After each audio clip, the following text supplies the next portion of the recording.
Trumpism is rising like never before as the election awakens, a sleeping giant. In this video, we're going to take a look at how a number of pundits are indeed observing that Trump supporters are more galvanized than ever, how their battle to defeat the political class is only getting stronger, and how forces are aligned that may indeed make the Trump presidency just the beginning of a new populist uprising like we have never seen before. You are not going to want to miss this one. Welcome, everyone. Dr. Steve here with you, ready to bring you our latest episode celebrating the inevitable collapse of left-wing globalism and the unstoppable rise of a new conservative age. So if you haven't already done so, you know what to do. So make sure to smack that bell and subscribe button. We'd love to have you as a regular part of this channel where each and every day we focus on optimism and encouragement in the midst of all the defeatist fake news nonsense spewed out by the mainstream media. But first, with our rapid advances in science of the years, there really are much more powerful ways, effective ways to boost your immune system than just taking mega doses of vitamin C. In fact, our sponsors over at BioTrust have combined 4 of the world's best immune supporting powerhouses along with that mega dose of vitamin C into their #1 immune support product, Ageless Body. Simply put, Ageless Body provides you 5 of the most powerful immune support ingredients available. I take it every day and I love it. And if you click on that link below today, you can now get Ageless Body at their lowest price ever, 51% off with free US shipping to boot. So don't wait, it's a limited time offer. Click on that link or go to agewithsteveturley.com and give your immune system an awesome boost today. All right, let's dive right in here. While our political class made up of Democrats and rhino Republicans, as well as the mainstream media and our Hollywood elite, our university elites, as they're all too busy clicking their champagne glasses thinking they've thwarted 4 more years of the evil orange man Donald Trump, there have been some very astute observations by pundits out there over the last several days that recognize that what really seems to be happening under the surface is that the political class has actually awakened a sleeping giant. Now, you all know, I'm sure, where this quote originates from, right? The movie Tora, Tora, Tora, the 1970 movie about Pearl Harbor. It depicts the Japanese General Yamamoto at the end of the movie after Imperial Japan successfully attacks Pearl Harbor. Yamamoto says at the end, "I fear all we've done is to awaken a sleeping giant and fill him with a terrible resolve." Well, that, my friends, is precisely what many pundits are saying as of the last few days, particularly after yesterday's march in the nation's capital for the deplorables. As I'm sure you know, tens of thousands of Trump supporters gathered in Washington, D.C. on Saturday to show their continued support of our president, as well as their continued demand for election integrity from our elected officials and our Supreme Court justices. Now, one of the more notable attendees at the march was Georgia State Representative Vernon Jones. He's a Democrat who supports Trump, vocally so. And he said in an interview with the Epoch Times that while everyone at the march was concerned, of course, about electoral integrity and their ongoing fight for that, there is no question in his mind that from what he sees, Trump supporters are not just not backing down. They're not going away. Quite the contrary. What they've done, what the Democrats and the political class have done, is they've actually awakened a sleeping giant. And I think Vernon Jones' comments are spot on. Yes, we're concerned, but we're not backing down. And in many respects, you ain't seen nothing yet.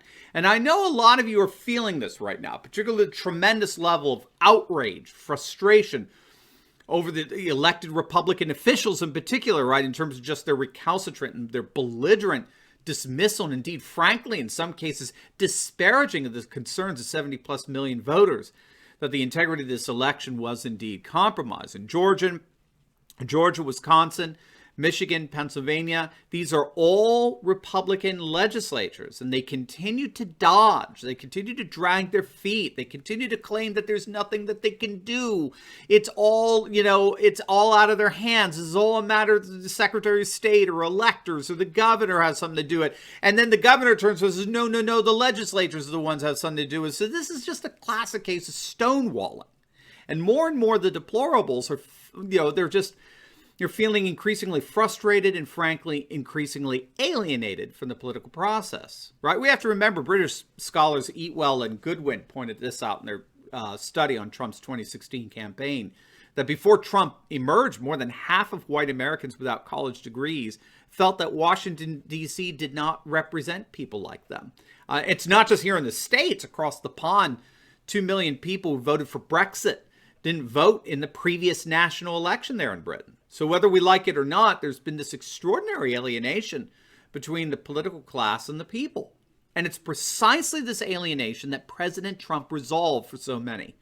He often said the forgotten man and woman are forgotten no longer. So obviously, at one level, the frustration being felt among deplorables, indeed the outrage, is that they're once again being met with the same belligerent Supreme Court-like dismissal and arrogance that characterized the political class prior to the rise of Trump.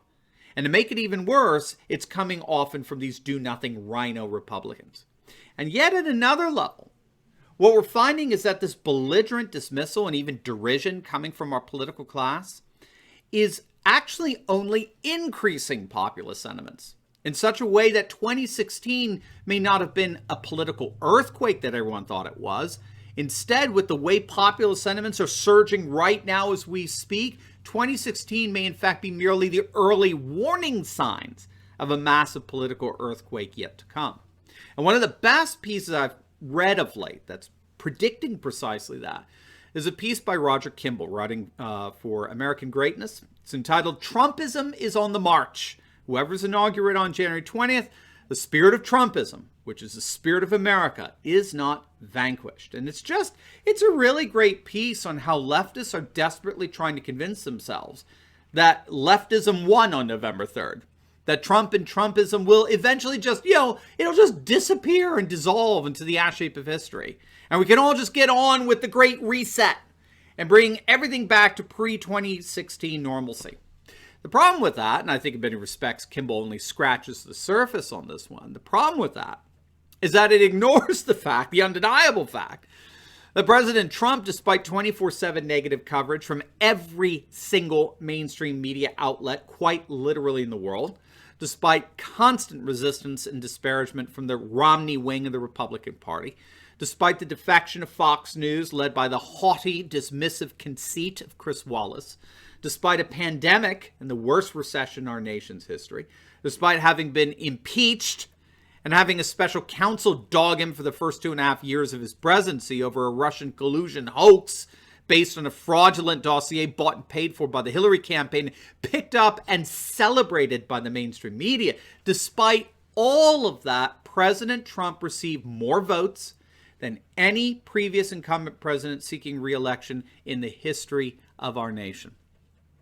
Trump got 11 million more votes in 2020 than 2016, which represents the third largest rise in support ever for an incumbent. By way of comparison, Obama won re-election in 2012 with 3.5 million fewer votes than he received in 2008. 95% of Republicans voted for Trump. He once again won white working-class rural males who traditionally voted Democrat in every single presidential election over the last 30 years until 2016. He earned the highest share of all minority votes for Republican since 1960. Trump grew his support among black voters by 50% over 2016. Trump increased his share of the national Hispanic vote to 35%. He killed it among Floridian Latinos, particularly Floridian Cubans, who gave him over 70% of their vote. So pundits are noticing that while the political class is clicking their champagne glass in celebration of having supposedly thwarted 4 more years, they don't realize what's really going on here, what's really brewing underneath the surface here. Now, before we get into that, we've got something for you podcast fans out there. I know there are plenty of you. As many of you know, we recently launched our new Turley Talks podcast, which tens of thousands of you have been downloading each and every day. I cannot thank you enough for that. We are so excited to share with you that we are now number 6 in U.S. news. We're the 6th most downloaded podcast for trending news in the entire United States, and we have you to thank for it. But you can actually help us reach number 1 to become the number 1 conservative news and commentary podcast by simply clicking on the link below in the pinned comment section and signing up to download our new podcast twice a day, every day. You can take Turley Talks anywhere you go, so make sure to click on the link below and sign up for our Turley Talks podcast, and let's make it to number 1 together. All right, so what is really brewing under the surface here? Well, State Representative Vernon Jones alluded to it. There really is a massive sleeping giant awakening here. And that giant is a renewed populism that is redefining and realigning politics in such a way that will inevitably bring down the political class. So what do I mean by all that? I think we first have to understand what populism actually is. Populism is a unique political paradigm. It's very, very interesting. Simply put, populism is not animated by a partisan divide, such as Democrats versus Republicans, or even right versus left, right? It's not animated by an ideological divide, such as conservative versus liberals. Instead, populism is defined in terms of a divide or animosity between the people versus the political class, the ruled versus their rulers. And as such, it actually transcends right versus left, or conservative versus liberal, Republican versus Democrat, as Vernon Jones proves. It's a very plausible propensity among a growing number of citizens to blame those in political and corporate power for all the political and economic problems that we're facing today. And so populists tend to be deeply suspicious of our elite, our political and corporate and media and university elite class, who are seen as ruling for their own benefit and in accordance with their own interests that are so often at the expense of the interests and benefit of those they claim in their increasingly empty political rhetoric to represent. So populists demand a fundamentally different kind of politics, which we're seeing with this election here. In the politics of the political class, governance operates according to the protocols and norms of a ruling elite. So this is why Democrats are rhino Republican, right Republican in name only. They seem so aloof, so dismissive of what 70 million plus deplorables want from them. It's because they don't rule according to the sentiments of the people. They rule according to the interests and the benefit of the political class. In contrast, populists are driven more by what we might call a redemptive vision of politics, or a politics of the people, which restores democratic rule and institutions as compatible with the values of the population, acting congruent with the concerns of the citizens. This is what made the Trump presidency so astonishing for so many. Not only was he willing to enact the nationalist, populist, and traditionalist values of the deplorables, he was willing to unwaveringly fight for them as well. This is what made Trump such a champion to so many. Again, no sitting president has ever come close to getting the amount of votes Trump got on November 3rd. So with this in mind, what do you think is going to happen with this so-called Great Reset? What do you think is going to happen when our political class goes back to their pre-2016 habits, which is, of course, to dismiss and frankly deride the concerns of 70 plus million people? Well, what happens is that 70 plus million people become 80 plus million, 90 plus million, perhaps 100 plus million. You see, the more the political class dismisses and derides the concerns and the sentiments of tens of millions of people, the more populist sentiments flourish. The political class only ends up stoking the very populist fires of distrust and discontent that they want to convince themselves were defeated on November 3rd. But far from being defeated, those populist sentiments are stronger than ever. And if this really is an awakening giant, then we ain't seen nothing yet. Now, before you go, make sure to like this video, comment down below, and subscribe to my channel. And you will definitely want to check out my latest video. I just uploaded it. It is my live stream from Saturday after the Supreme Court announced the previous evening that they were throwing out the big Texas lawsuit. And I make the argument that this is not over yet, not even by a little bit. You are not going to want to miss it and find out the reason why. So make sure to click on the link there, and I will see you over there. God bless.